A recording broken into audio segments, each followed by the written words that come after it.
Mossad izraelit I bënte femrave amerikane në ishullin e Epsteinit, pjesë të cilit ishte edhe Donald Trump. Dhe domethënë do të kuptojmë që nga domethënë edhe një nga arsyet pse Donald Trumpi I bindet Netanyahu dhe ka hyrë në këtë luftë me Iranin, ka të bëjë me dosjen Epstein.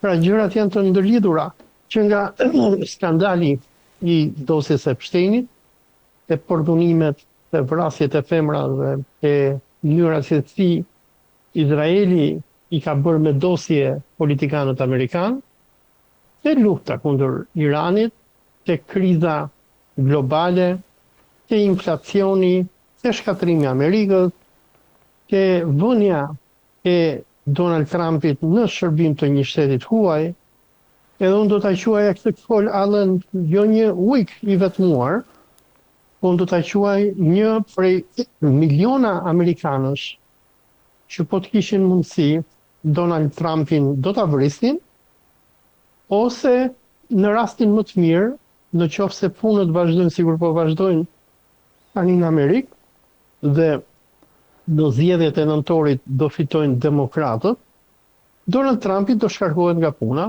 dhe pastaj do përfundojë në burg, sikur përfundoi tani në Shqipërinë Xhmie Hoxha apo sikur ka përfunduar edhe Ilir Meta. Amerikanët nuk do ta falin Trumpin, ai ka bërë shumë armiq. Dhe atë urrejnë që nga kongresmenët demokratë, te antarët e lëvizjes MAGA, nacionalistët amerikanë, biles, unë e di me shumë siguri që edhe stafi ambasadës amerikane në Tiranë, por edhe në Prishtinë, janë lutur dhe do donin që Donald Trumpi t'ishte vrarë, nga që edhe ata e urrejnë Trumpin për atë që ai po I bën Amerikës. Është një njeriu urryer.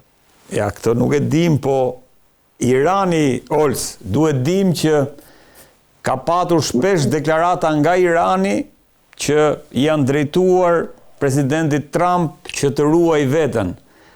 A mund ketë, dhe sepse dua t'i shteroj gjitha pistat edhe mundësit, prandaj po të pyes. A mund ketë... Unë besoj që në qoftë se iranianët do kishin teknologjinë që ka Amerika dhe spionazhin që ka Amerika, ata do ta kishin vrarë Donald Trumpin. Do të thënë Donald Trumpi është një objektiv legjitim për të vrarë nga Republika Islamike e Iranit, pasi ai është vrarë lideri suprem të Iranit. Dhe në rast lufte, kur ti më vret mua mbretin apo presidentin, edhe unë kam të drejtë të vras mbretin e presidentin. Problemi me iranianët është se ata nuk kanë teknologjinë dhe sofistikimin e Amerikës për ta bërë diçka të tillë, pse po ta kishin, besoj se do e kishin bërë pa problem.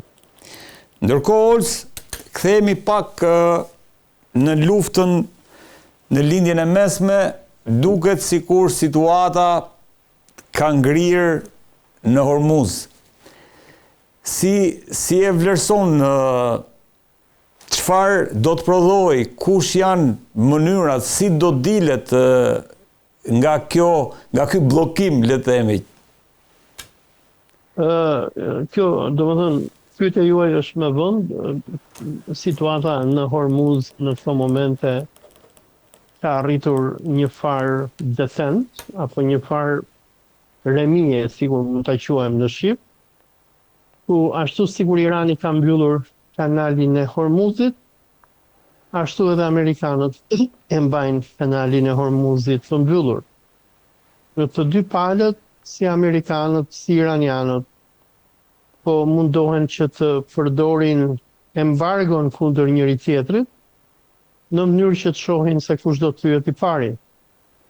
Megjithatë, nëse shohim atë pikturën më të madhe, fala më e humbur në këtë konflikt janë arabët e gjirit Persi, vende sikur Dubai, Katari, Bahreini, domethënë Emiratet e Bashkuara Arabe, Kuvaiti, Iraku, tregtia e të cilëve është bllokuar në këto momente, edhe Arabia Saudite në një farë mënyre, edhe pse Saudi Aramco është duke shitur naftë nëpërmjet detit të Kuq, dhe kuptohet që edhe ekonomia iraniane po vuan nga që Trumpi ka vendosur me ushtrinë amerikane të bllokojë çfarëdo lloj anije që sjell mallra por iranianët.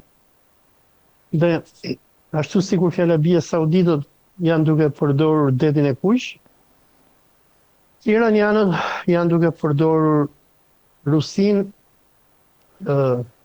Pakistanin, Turqinë, por të thyer me sa kanë mundësi embargon, kur vjen puna te tregtia e mallrave të konsumit që i duhen shoqërisë iraniane, por kemi një problem nga që u bën rreth një javë nëse jam gabim, që iranianët nuk po nderin dot më cisterna për të çuar naftë nëpër Azi, dhe përveç vendeve arabe dhe Iranit që po vuajnë nga mbyllja e amerikane e Hormuzit totale, humbje shumë të madhe po kanë vendet e Azis, ku unë jam, India, Korea e Jugut, Japonia, Tajlanda, gjitha këto Bangladeshi, gjitha këto vende janë duke u përballur me mungesa masive të naftës dhe të gazit, dhe këto mungesa po sjellin, domethënë në aspektin afatgjat, do sjellin një reakcion zinxhir dhe që e kanë sjellë gjatë në ngritjen e ushqimeve, por më problemi është se mos shkuarja e plerave kimike drejt vendeve të Azis, impaktin e saj do ta ketë pas 6 muajsh, kur të vi koha e të korrave, dhe shumë ferma, shumë bujq nuk do të kenë plerat kimike që atyre i duhen për të prodhuar ushqime. Dhe, sikur ka thënë Banka Botërore, kjo rrezikon që të krijojë një krizë shumë të thellë globale. Por për amerikanët, nëse shihet vetëm nga prizma amerikane, gjërat nuk po shkojnë edhe aq keq. Dje amerikanët kanë çuar cisternën e parë me naftë drejt Japonisë. Amerikanët dhe kanadezët po shesin naftë ndaj aleatëve të tyre.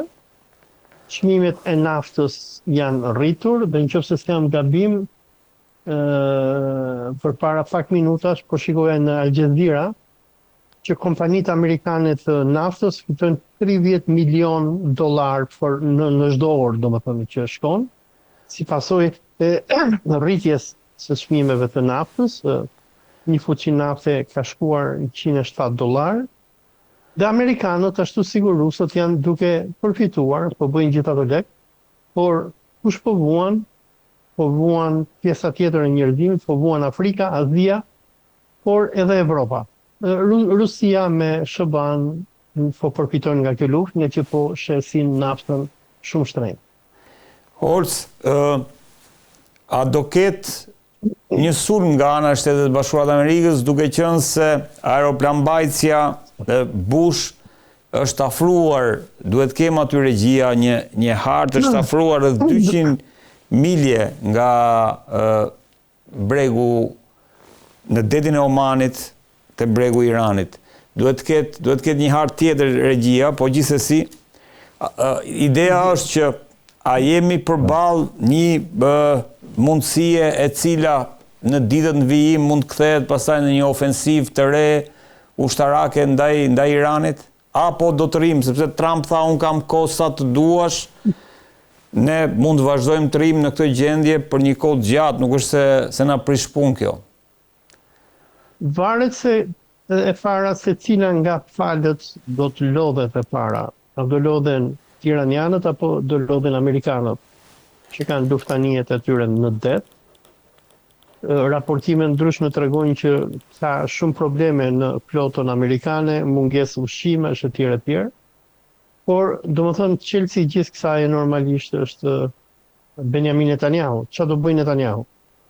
Amerikanët me iranianët janë në bisedime. Në këto momente që ne po flasim, ministri i jashtëm iranian Abbas Araghchi është në Rusi, para kësaj ishte në Pakistan, në Oman.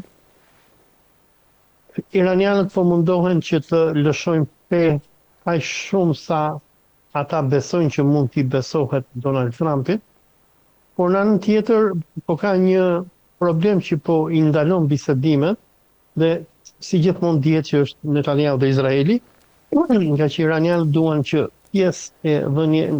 pjesë e marrëveshjes për dhënie fund lufte ndërmjet iranianëve dhe amerikanëve duhet jetë Libani, dhe Libani i Jugut, zonat e Hizbullahit. Por Benjamin Netanyahu, qeveria izraelite e ka bërë të qartë që ata nuk do tërhiqen nga Libani. Qeveria izraelite, ministri i saj i luftës Israel Katz njoftoi që ata do ta mbajnë të pushtuar Libanin e Jugut dhe iranianët nuk do pranojnë që ta lënë në balë Libanin dhe Hizbullahin për sa kohë që ata nuk bëhen pjesë e marrëveshjes. Dhe problemi është këtu, domethënë që Donald Trumpi nuk ka fuqi që t'i imponohet Benjamin Netanyahu. Ky është problemi. Dhe ngjelet për të parë se çfarë do ndodhi, dhe nëse nuk do të arrihet një marrëveshje, ne mund të kemi një përsëritje të luftës 40 ditore. Do të kuptojmë një gjë që të dyja palët, si iranianët, si amerikanët, janë duke u riarmatosur. Për personat që ndjekin këto forumet në Twitter të inteligjencës ushtarake, në këto javë të fundit, amerikanët kanë dërguar me qindra avion në Izrael, në Emiratet Arabe, në Arabinë Saudite, kanë sjell aeroplan bajse, sikur George Bushi që ju përmendët. Domethënë, amerikanët po bëhen gati për luftë, por edhe iranianët janë të gatshëm për luftë. Por ngjelet për të parë se zakonisht gjithë problemi, edhe pse jemi në këtë situatë krize botërore, ka të bëj me një person, Benjamin Netanyahu. Sot, nëse s'jam gabim, Jerusalem Posti raportonte që gjykata izraelite e ka thritur prapë Netanyahun për të paraqitur në gjyq, edhe ai është përgjigjur nuk vi dot për çështje sigurie. Domethënë Netanyahu t'i intereson që kjo luftë të zgjasë pa limit, ose mundësisht të rrëzoj qeverinë e Iranit, gjë e cila është e pamundur. Amerikanët dhe izraelitët nuk e mundin dot Iranin në një luftë konvencionale. Dhe për Netanyahu ka interes që kjo gjendje lufte të vazhdojë përgjithmonë, ka që vetëm në këtë mënyrë Netanyahu do të jetë i sigurt që nuk do përfundojë në burg. Ols, ndërkohë, sipas tasnimit, Irani nuk është më interesuar që të fokusohet për negociuar në lidhje me fundin e luftës, përveç se në këto pika: e ardhmja e ngushtisës Hormuzit, kompensimi për dëmtimet, heqja e sanksioneve dhe le të themi heqja e bllokadës. Pra, këto mund diskutohen. Për sa i përket programit bërthamor, mendon që kjo do ishte në një fazë tjetër. Pra, gjërat janë kështu si janë. Ideja është që para 2 apo 3 ditëve Israel Katz ka rikthyer një term të përdorur nga presidenti Trump, atë rikthimin e Iranit në epokën e gurit. A do të jetë, sepse në këtë panoramë që shohim duket që asnjëra nga palët nuk ka bërë ndërmend, as Shtetet e Bashkuara të Amerikës dhe as Irani nuk kanë bërë ndërmend që të lëvizin të parët. A mund të jetë Izraeli që mund ta rinisë dhe të shkojmë pastaj tek opsioni Samson, që zakonisht diskutohet, sepse për Izraelin dihet që është ekzistenciale raporti me Iranin? Ka rrezik që të përfundojmë, domethënë përsëri në një luftë totale, dhe domethënë sikur e kam thënë më herët, Benjamin Netanyahu është një njeri aq ekstremist dhe i rrezikshëm për njerëzimin, sa që ai mund të bëjë edhe luftë nukleare. Dhe gjëja pozitive për Netanyahun është se shoqëria izraelite është aq ekstremiste, sa që ajo e mbështet një akt të tillë ekstrem.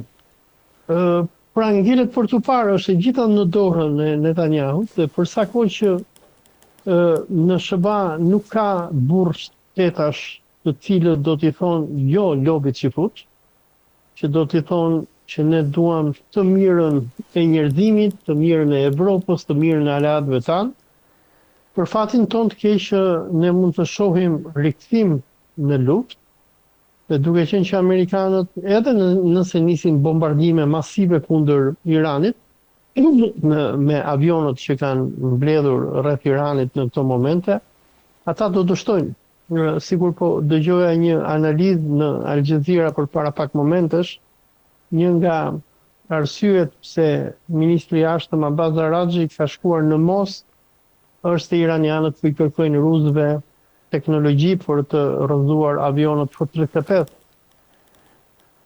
Është vështirë të besohet që rusët do të japin iranianëve këtë lloj teknologjie, po sikur rusët ja jepnin iranianëve këtë lloj teknologjie, kjo mund të detyronte Izraelin që t'i bënte presion Trumpit ta binte që të përdorte bombën nukleare, ose të paktën bomba taktike nukleare për të thyer qeverinë e Iranit dhe për ta detyruar atë që të dorëzohet. Për mendimin tim, gjëja e vetme që do t'i shpëtonte iranianët, por edhe botën e Islamit, do t'ishte që gjatë kësaj kohe që ata janë në gjendje të armëpushimi, iranianët të zhvillojnë bombën atomike, nga që për mendimin tim vetëm bomba atomike ka mundësinë që t'i trëmbi izraelitët dhe të kërkojnë paqe. Olc, ndërkohë, çfarë po ndodh në luftën tashmë të re midis Izraelit edhe Libanit? Pavarësisht se ka një armëpushim, vazhdon në jug të Libanit, vazhdon përplasja midis Hezbollahut edhe Izraelit. Së fundmi, domethënë kemi parë nga të dyja palët shumë ngjarje që në zhvillim. Pra, si e vlerëson këtë, sepse aty duket sikur, sepse edhe Irani në fazën e parë kërkon këtë ndalimin e luftimeve në gjithë rajonin. Tani që të sqaroj një gjë, domethënë Izraeli në asnjë moment nuk ka patur armëpushim me Libanin. Që nga nëntori i vitit 2024, kur domethënë Izraeli pranoi që të bënte armëpushim me Hezbollahin në Liban, praktikisht është që Izraeli ka bërë bombardime të vazhdueshme. Dhe edhe nga momenti kur me këtë luftën 40 ditore ne patëm një armëpushim ndërmjet Iranit, Izraelit dhe Amerikës, Izraeli në atë moment nuk e ka respektuar armëpushimin me Libanin, me Hezbollahin. Dhe çfarë po ndodh në këto momente, lufta aty vazhdon me intensitet të plot. Izraeli ka pushtuar rreth 3 kilometra nga vija kufitare në Liban. Është përdit rrafshon qytete dhe fshatra të tëra që i hedh neri granaton. Dhe Hizbullahi tani nëse deri domethënë përpara 2-3 ditësh Hizbullahi vetëm vriste me raketa antitank dhe shkatronte tankë izraelite, në këto 24 orët e fundit, apo 48 orët e fundit, Hizbullahi ka nisur që të godasi mbrapsht me raketa Izraelin, duke u munduar në një farë mënyre që ta detyroj regjimin e Netanyahut që të respektoj një farë armëpushimi. Situata është shumë e keqe për Hizbullahin në këto momente, sikur tregojnë edhe shumë shkrime që janë një nga të fundit ishte në Jerusalem Post. Është se Siria është kthyer në aleatin më të rëndësishëm të Izraelit në këtë luftë, ku Siria ka ndaluar dërgimet e armëve, parave drejt Hizbullahit, dhe përveç kësaj është duke bashkëpunuar shumë ngushtë me Izraelin në mposhtjen e Hizbullahit. Dhe Hizbullahit në këto momente në Liban i duhet që të luftojë me dy armiq, njëri është regjimi i Ahmed Sharës dhe i dyti është Izraeli.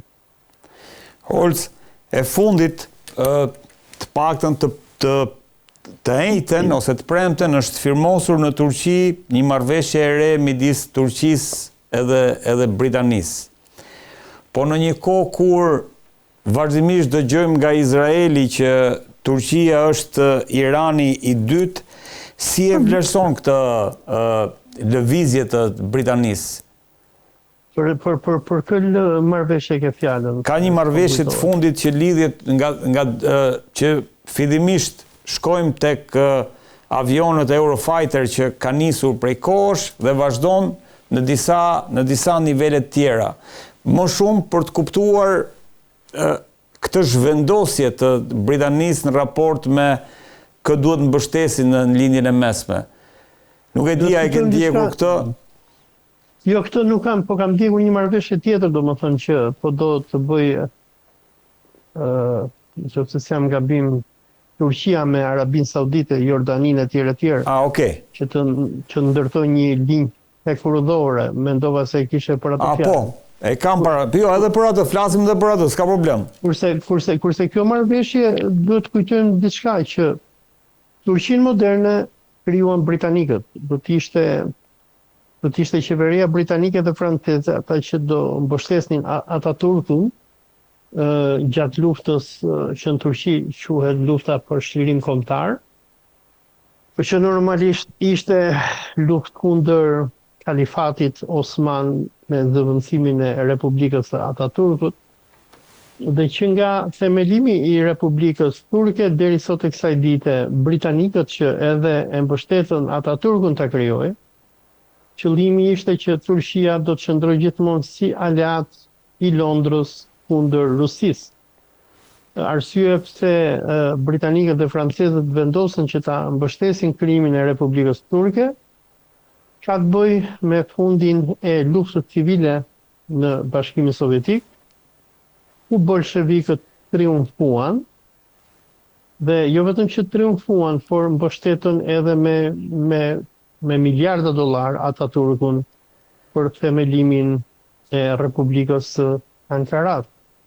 Dhe pasi bolshevikët morën në kontroll edhe Azerbajxhanin, Bakun, kuset e naftës, frika e britanikëve ishte se rusët do dilnin edhe në Anadol.